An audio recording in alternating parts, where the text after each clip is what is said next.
ডানে মাটি বামে মাটি অমন মাটির হবে বিছানা ওপরেতে বাঁশের ছানি আলো বাতাস লাগবে না আল্লাহুম্মা সাল্লি আলা সাইয়্যিদিনা মাওলানা মুহাম্মদ ওয়া আলা আলি সাইয়্যিদিনা মাওলানা লা ইলাহা ইল্লাল্লাহ লা ইলাহা লা ইলাহা লা ইলাহা মারহাবা লা ইলাহা জবান খুলে লা ইলাহা আল্লাহ লা ইলাহা হাসবি রব্বি জাল্লাল্লাহ মা ফি কলবি গায়রুল্লাহ বলি হাসবি রব্বি জাল্লাল্লাহ মা ফি কলবি গায়রুল্লাহ নূর মুহাম্মদ সাল্লাল্লাহু লা ইলাহা লা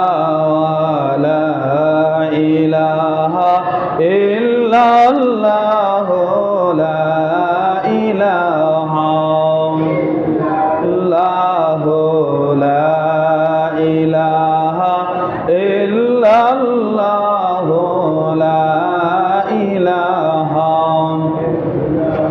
আল্লাহ আল্লাহ আল্লাহ আল্লাহ আল্লাহ আল্লাহ আল্লাহ আল্লাহ আল্লাহ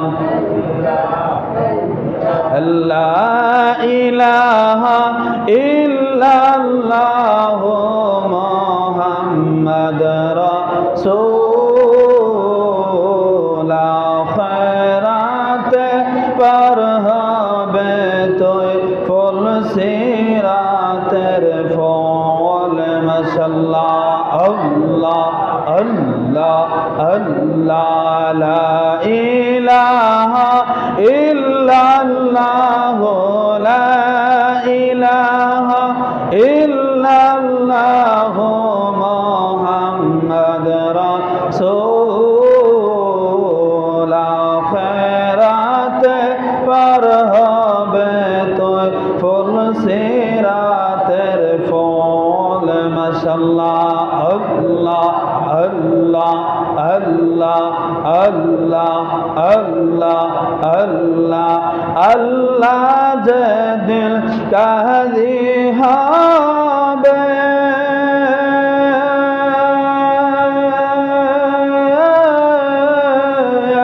যারা যারা হিসাব নিবে আল্লাহ যে দিল কাজী হবে যারা যারা হিসাব নিবে সেই দিন তোমাকে তরাবে সেই দিন তোমাকে তরাবে মুহাম্মদ রাসূল আখিরাতে পার হবে তুই ফুল সিরাতের ফল মাশাআল্লাহ আল্লাহ আল্লাহ আল্লাহ আল্লাহ আল্লাহ আল্লাহ 30,000 বছর সময় লাগবে ফুল সিরাতের ফুল ফারি দিতে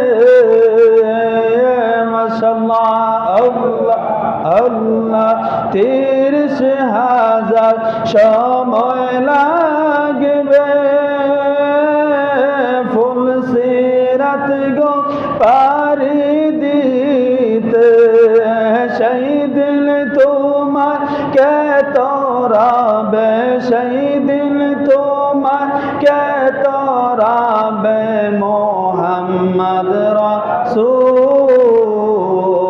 আখিরাতে পার হবে তুই ফুলসিরাতের ফল মারহাবা আল্লাহ আল্লাহ আল্লাহ আল্লাহ আল্লাহ আল্লাহ আল্লাহ আল্লাহ সোলের চাইতে চিকন হবে হীরার চাইতে দাওয়ার চুলের চাইতে চিকন হবে হীরার চাইতে দাওয়ার সেই দিন তোমার কে বাঁচাবে সেই দিন তোমার কে তোরাবে ফুলসিরাতের ফুল আখিরাতে পার হবে তুই ফুলসিরাতের ফুল মাশাআল্লাহ আল্লাহ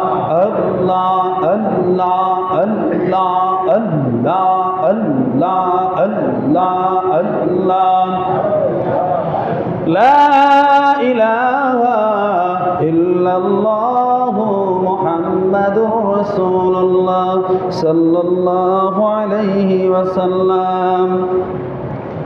আলহামদুলিল্লাহ, সম্মানিত প্রিয় হাজিরিন, মুসল্লান কিরাম, মুরব্বিন আযম, যুবক ভাইরা, ছোট ছোট সুনামণিরা, পবিত্র জুমাবার দিনে মহান আল্লাহ রাব্বুল আলামিন আপনি আমাকে অতি দয়া করে মায়া করে দুনিয়ার নানান অশ্লীল কাজকর্ম থেকে বাছাই করে করে আল্লাহ রাব্বুল আলামিন আমাদেরকে তৌফিকটুকু দান করেছেন। সেই মহান মুনিবের দরবারও আমরা অন্তরে অন্তঃস্থল থেকে কালেমাতুশ শুকর আদায় করি। সবাই মহব্বতে বল আলহামদুলিল্লাহ। লক্ষ্য করি দুরূদ আর সালাত আর সালাম ওই নবীজি নুরানি কদম মোবারকে, যিনি হায়াতুন নবী, যিনি জিন্দা নবী, যিনি গায়েবের খবর দেনেওয়ালা, যিনি উম্মতদেরকে তরানেওয়ালা, যিনি উম্মতদেরকে সুপারিশ করনেওয়ালা, সেই নবীজির উম্মত হিসাবে আল্লাহ রাব্বুল আলামিন আমাদেরকে কবুল করেছেন। আবার আমরা মন থেকে শুকর আদায় করি। সবাই বলে আলহামদুলিল্লাহ। সম্মানিত প্রিয় হাজিরিন, বাবার আমার, বন্ধুরা আমার, এমন একটা মাস অতিবাহিত হইতেছে, এমন একটা মাস আমাদের কাছ থেকে চলে যাইতেছে। সেই মাসটা রমজানুল মুবারক মাস, বৎসরের মধ্যে শ্রেষ্ঠ মাস, গুনাহ মাফের মাস, ফজিলতের মাস। সেই মাসকে 3 ভাগে ভাগ করা হয়েছে। রমজানুল মুবারক মাসকে 3 ভাগে ভাগ করা হয়েছে। রহমতের 10 দিন, মাগফিরাতের 10 দিন, নাজাতের 10 দিন। তাই রহমতের দিন আমাদের কাছ থেকে চলে গেছে, মাগফিরাত শুরু হয়েছে, মাগফিরাতও আমাদের কাছ থেকে চলে যাবে। আমাদের কাছ থেকে হায়াতও আস্তে আস্তে চলে যাইতেছে।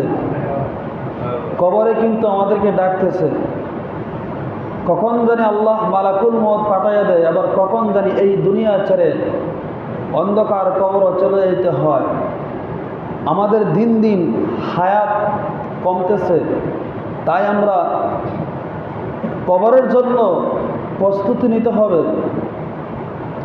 যেমনিভাবে মানুষ বাচ্চা জন্ম নেওয়ার পরে তার পিতা মাতা বাচ্চার ভবিষ্যতের চিন্তা করে, বাচ্চার ভবিষ্যৎটা কিভাবে করতে হয় সেই চিন্তা করে পিতা মাতা।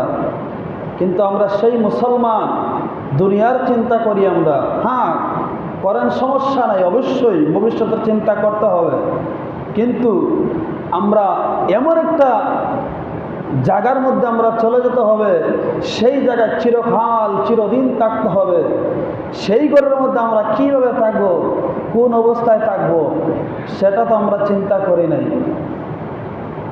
দুনিয়াতে যদি কোনো মুসিবত বা কোনো বিপদে পড়লে কোনো না কোনো মানুষের সাহায্য সহযোগিতা করতে পারে উদ্ধার করার জন্য, কিন্তু সেই অন্ধকার কবরের মধ্যে যে আপনি আমি চলে যাব, সেই কবরের মধ্যে কেউ আপনি আমাকে সাহায্য করবে না, সহযোগিতা করবে না, আমাদেরকে বাঁচানোর জন্য আসবে না। আপনি আমি যেই বাচ্চার জন্য, যেই সন্তানের জন্য ভবিষ্যতের চিন্তা করি, জীবনের অনেক স্বাদ আহ্লাদ পর্যন্ত আমরা ত্যাগ করতে পারি সন্তানের জন্য, সেই আদরের সন্তান আপনি আমার কবরে কাজে আসবে না। আপনি মারা যান, মারা যাওয়ার পরে আপনার সন্তান আপনার সহায় সম্পত্তি, ব্যাংক ব্যালেন্স, টাকা পয়সা নেওয়ার জন্য, ভাগাভাগি করার জন্য তারা পেরেশান হয়ে যাবে। কিন্তু অন্ধকার কবরের আযাব শাস্তি নেওয়ার জন্য কোনো সন্তান কাজে আসবে না। তাই এই রমজান মাসটা আমরা পাইলাম, সেই রমজান মাস বরকতের মাস, গুনাহ মাফের মাস। আল্লাহর নবী বলেন, যেই ব্যক্তি রমজান মাস পাইল, পাওয়ার পরে তার জীবনের গুনাহ মাফ করাইতে পারল না, তার চাইতে আকাশের নিচে জমিনের উপরে সম্ভব নাফরমান ব্যক্তি আর হতে পারে না। আল্লাহর নবীজির কথা। তার মানে বোঝা গেল রমজান মাসটা গুনাহ মাফের মাস। এমনকি এই রমজান মাসে যদি কোনো ব্যক্তি মারা যায়, আমার আল্লাহর হাবিব রাহমাতুল লিল আলামিন নবীজি বলেন, রমজান মাসও জাহান্নামের দরজাগুলা বন্ধ হয়ে যায়, জান্নাতের দরজাগুলা খোলা হয়ে যায়। সুবহানাল্লাহ। এজন্য আল্লাহর কাছে বলবেন যে আল্লাহ, মরেইতে যাব, কোনো দুঃখ নাই, কিন্তু রমজান মাসে মরণটা দিও। কেন? রমজান মাসে জাহান্নামের দরজা বন্ধ, জান্নাতের দরজা খোলা। বান্দা ইন্তেকাল করতে দেরি হবে, আল্লাহর জান্নাতে যেতে দেরি হবে না। সুবহানাল্লাহ। আল্লাহর নবী আরো বলেন, রমজান মাসে যদি কোনো ব্যক্তি মারা যায়, তাহলে তার কবর আযাব আমার আল্লাহ রাব্বুল আলামিন মাফ করে দিবে। সুবহানাল্লাহ। এমন একটা বিশাল ফজিলতের মাস সেই রমজান মাস। আল্লাহ বলেন, বান্দা, এই মাসের মধ্যে তোমরা আমি আল্লাহকে বেশি বেশি ডাকো, বেশি বেশি করে খাদো। ডাকলে কি হয় আর খাদলে কি হয়? আল্লাহ কোরআনের মধ্যে বলেন, বিসমিল্লাহির রাহমানির রাহিম,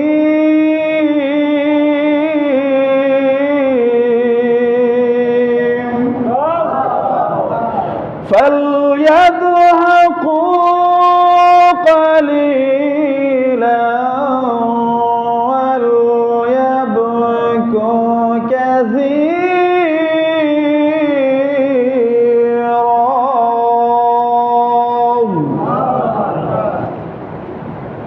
আল্লাহ বলেন, বান্দা, তোমরা আমি আল্লাহর কাছে বেশি বেশি করে কাঁদো, চোখের পানি ফালাইয়া কাঁদো, আর কম কম করে হাসো। আল্লাহর কাছে প্রশ্ন করি, আল্লাহ, তোমার কাছে যদি আমরা চোখের পানি পালাইয়া পালাইয়া কান্দি, তাহলে কি হবে? আল্লাহ বলেন, বান্দা, তোমরা যদি আমি আল্লাহর কাছে চোখের পানি ফালাইয়া ফালাইয়া কাঁদো, এই চোখের পানির বিনিময় আমি আল্লাহ রাব্বুল আলামিন তোমাদের গুনাহ মাফ করে দিব। বান্দার চোখের পানির দাম আছে না নাই? আর একটু জোরে বলেন। এই যে আল্লাহ তাআলা বিশাল বড় জাহান্নাম, জাহান্নামের আগুন আল্লাহ ধরাইবে। এই জাহান্নামের আগুন আল্লাহ নিবাইবে কি দিয়া?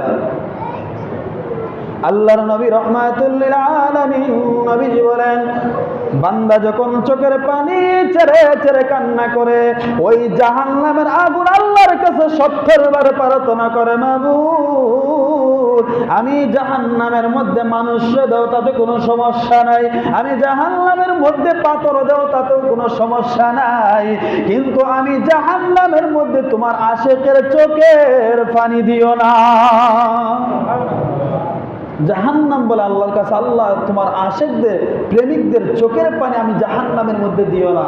কারণ বান্দার চোখের পানি, তোমার আশিকদের চোখের পানি আমি জাহান্নাম সহ্য করতে পারি না। এজন্য চোখের পানি ফালাইয়া ফালাইয়া আল্লাহর কাছে কাঁদবেন, আল্লাহকে বারবার স্মরণ করবেন। আল্লাহ কোরআনের মধ্যে বলেন, ফাযকুরুনি আযকুরুকুম ওয়াশকুরুলি ওয়ালা তাকফুরুন।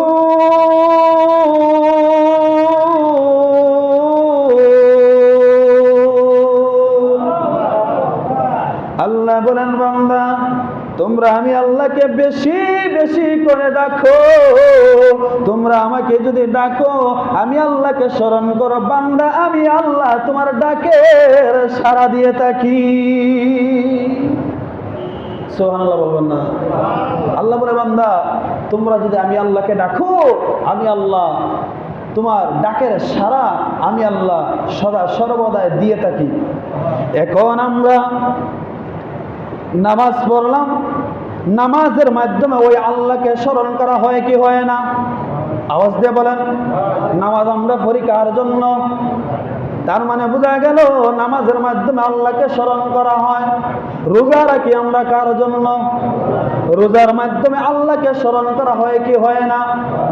আমরা যাদের উপরে হজ ফরজ করা হয়েছে, যারা হজ করে, এই হজের মাধ্যমে আল্লাহকে স্মরণ করা হয় কি হয় না? যাকাত, যাকাতের মাধ্যমে আল্লাহকে স্মরণ করা হয় কি হয় না? আল্লাহ বলেন, বান্দা নামাজের মাধ্যমে, রোজার মাধ্যমে আমি আল্লাহকে স্মরণ করবা, যাকাতের মাধ্যমে আমি আল্লাহকে স্মরণ করবা, আমি আল্লাহ তোমাদেরকে স্মরণ করব তোমাদের গুনাহ মাফের মাধ্যমে। আল্লাহ বলে, বান্দা তোমরা যখন ইবাদতের মাধ্যমে আমি আল্লাহকে স্মরণ করবা, আমি আল্লাহ তোমাদেরকে তোমাদের গুনাহ মাফের মাধ্যমে আমি আল্লাহ তোমাদেরকে স্মরণ করব। জোরে বলি সুবহানাল্লাহ। এজন্য বাবারে এই রমজান মাসটা আমরা পাইলাম, এই রমজান মাস রোজা হয়েছে ঢাল স্বরূপ। এই রমজান মাস রোজা, আল্লাহর নবী বলেন যেই ব্যক্তি রমজান মাসের রোজাগুলা নিয়মিত আদায় করবে, এই রোজা আদায় করবে, যেই বান্দা রোজা আদায় করবে, ওই রোজায় বান্দার জিন্দেগির সমস্ত গুনাহ জ্বালাইয়া ছাই বানাইয়া দে। রোজা বান্দার গুনারে জ্বালাইয়া ছাই বানাইয়া দেয়। আল্লাহ কোরআনের মধ্যে বলে, ইয়া আইয়ুহাল্লাযীনা আমানু কুতিবা আলাইকুমুস সিয়াম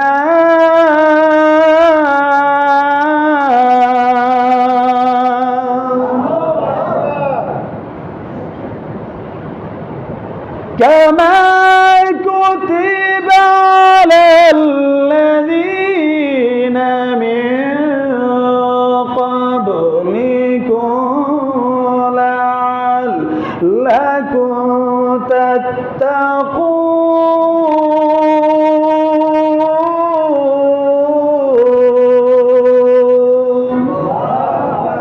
আল্লাহ বলেন, দুনিয়ার মানুষ, ও ইমানদাররা, আল্লাহ বেঈমানদেরকে বলে নাই, কাফেরদেরকে বলে নাই, মুশরিকদেরকে বলে নাই, আমার আল্লাহ বললে ও ইমানদাররা, কামা কুতিবা ইয়া আইয়ুহাল্লাযীনা আমানু কুতিবা আলাইকুমুস সিয়াম।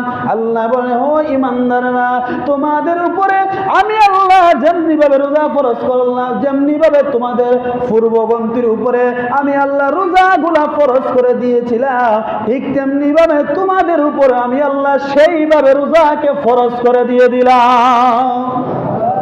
আল্লাহ ঈমানদারদেরকে বলছে, যারা মুমিন ইমানদার তাদেরকে বলছে, আল্লাহ ইমানদাররা তোমাদের উপরে আমি আল্লাহ রোজাগুলাকে ফরজ করে দিলাম। তার মানে রোজা রাখার জন্য আদেশ করেছেন কে? আল্লাহ।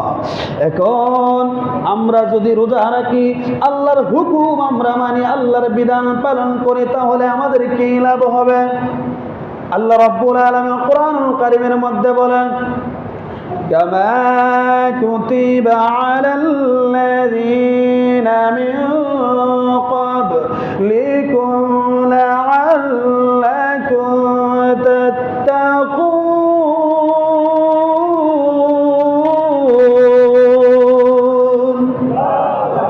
আল্লাহ রাব্বুল আলামিন বলেন, যেই বান্দা বান্দি রমজান মাসের রোজাগুলা আল্লাহর সন্তুষ্টির জন্য আদায় করবে, রোজা রাখলে রোজার মাধ্যমে ওই ব্যক্তি আল্লাহওয়ালা হবে, ওই ব্যক্তি তাকওয়াশীল হবে, ওই ব্যক্তি আল্লাহর কাছে প্রিয় একজন বান্দা হিসাবে গ্রহণ হয়ে যাবে।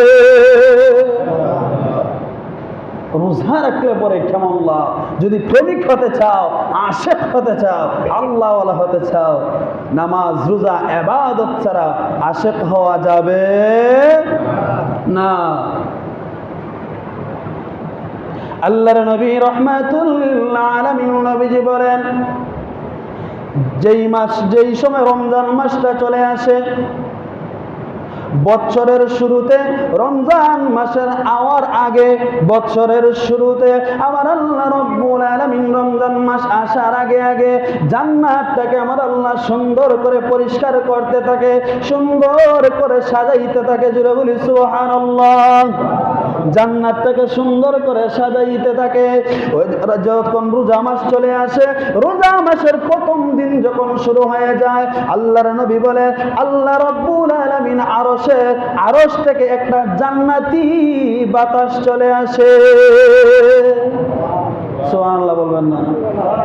জান্নাতি বাতাস চলে আসে। ওই জান্নাতি বাতাসটা জান্নাতি গাছের মধ্যে যখন হাওয়াটা লেগে যায়, ওই বাতাসটা জান্নাতি গাছের সাথে লাগার সাথে সাথে একটা পাতা আর একটা পাতার সাথে যখন টাচ খেয়ে যায়, ওই গাছের সাথে বাতাসগুলা লেগে লেগে জান্নাতের মধ্যে বাতাসগুলা চলে যায়। জান্নাতের মধ্যে আমার আল্লাহ রাব্বুল আলামিন হুর পরি যেইভাবে সুন্দর করে সাজাইয়া রেখেছে, ওই জান্নাতের হুর পরির মধ্যে ওই জান্নাতি বাতাসগুলা লেগে যায়। ওই জান্নাতি বাতাস খাওয়ার পরে ওই হুরপরীরা একটু জান্নাতের ভিতর থেকে বেলকনির মধ্যে চলে আসে। আহারে, হুরপরীরা বলে, এত সুন্দর বাতাস, এত আরামদায়ক বাতাস জান্নাতের মধ্যে আসলো, একটু বের হয়ে আসি, হাওয়া বাতাসটা গায়ের মধ্যে লাগাইয়া আসি। ওই জান্নাতি হুররা যখন বাইরের মধ্যে বেলকনির মধ্যে চলে আসবো, আয়েশা যখন এইভাবে তাদের শরীরটাকে একটা জাকার দিব, লড়াছাড়া দিব, আল্লাহর নবী বলেন, এমন একটা হুরপরী এত সুন্দর, এত সুন্দর, ওই হুরপরীর গায়ের মধ্যে 70 রঙের জামা থাকবে। 70 রঙের জামা থাকবে ওই হুরপরীদের গায়ের মধ্যে। হুরপরী এমন সুন্দর হবে, ওই আল্লাহর নবী বলেন, এই হুরপরীকে 70 রঙের পর্দা জামা বেদ করিয়াও তার শরীরের সৌন্দর্য দেখা যাবে। জোরে বলি সুবহানাল্লাহ। কার জন্য? ইমানদারের জন্য। শুধু তাই নয়, এই হুরপরীরা যখন বাহিরে চলে আসবে, আয়েশা ডাক দিয়া বলবে, মাবুদ আল্লাহ, এত সুন্দর বাতাস আমাদের গায়ের মধ্যে জান্নাতি বাতাস লাগলো, আল্লাহ তুমি জান্নাতটাকে এত সুন্দর করে সাজাইলাই, আল্লাহ তোমার কাছে আমরা ফরিয়াদ জানাই, আমরা হুরপরীরা যে তুমি বানাইলাই, আল্লাহ তোমার কাছে একটা প্রস্তাব দেই। হুরপরীরা বলবো, মালিক, আমাদেরকে তোমার রোজাদার ব্যক্তির বউ বানাইয়া দাও। সুবহানাল্লাহ বলবেন না? আরে সর্বরে হদি মুস্কি মুস্কি আসতেছে। এমন সুন্দর হুরপরী, ওই হুরপরীরা বলবে, আল্লাহ আমাদেরকে বানাইছো, কিন্তু আমরা তোমার কাছে ফরিয়াদ জানাই, এত সুন্দর করে আমরা বানাইলা, যেহেতু তোমার রোজাদার ব্যক্তির জন্য জান্নাতটার সাথে জান্নাতের মধ্যে একটা দরজা আছে, সেই দরজা রাইয়ান নামক দরজা, ওই দরজায় শুধু রোজাদার ব্যক্তিরা প্রবেশ করতে পারবে, আর কেউ প্রবেশ করতে পারবে না। ওই হুরপরীরা ডাক দিয়ে বলল, গো মালিক, তুমি যে রোজাদার ব্যক্তির জন্য এত সুন্দর স্পেশাল জান্নাত বানাইলা, তাহলে আমরা হুরপরীদেরকেও বানাইলা, আমরা হুরপরীদেরকে তোমাদের রোজাদার ব্যক্তির বউ বানাইয়া দাও, আর রোজাদার ব্যক্তিকে আমরা হুরপরীর স্বামী বানাইয়া দাও। জুড়ে বলি সুবহানাল্লাহ। আল্লাহ রাব্বুল আলামিন ডাক দিয়ে বলবেন, রে হুরপরীরা, তোমরা ফরিয়াদ জানাইছো, ঠিক আছে, সমস্যা নাই, কিন্তু আমি আল্লাহ এক একজন ইমানদারদেরকে, এক একজন মুত্তাকিদেরকে আমি আল্লাহ 70 জন হুর পরিধান করব। এক একজন ইমানদার ব্যক্তির জন্য 70 জন হুর পরি তাদের বউ বানাইয়া দিব খেদমত করার জন্য। এক একজন ইমানদার মুত্তাকিদের জন্য আল্লাহ তাআলা 70 জন হুরপরি তাদের বউ বানাইয়া দিবে, হুরপরির স্বামী হবে রোজাদার ব্যক্তি। এখন এই ওয়াজ যদি আমাদের বাসায় আমাদের ম্যাডাম যদি শুনে, তাহলে কইব হায় হায়, তাহলে আমাদের উপায় কি হবে? এটাই তো আসা কথা। 70 জন হুরপরি যদি একজন ইমানদারের বউ হয়, তাহলে আমি কিসের জন্য? লাগছেনি ঘরে বাইরে জ্বালা না। আল্লাহ রাব্বুল আলামিন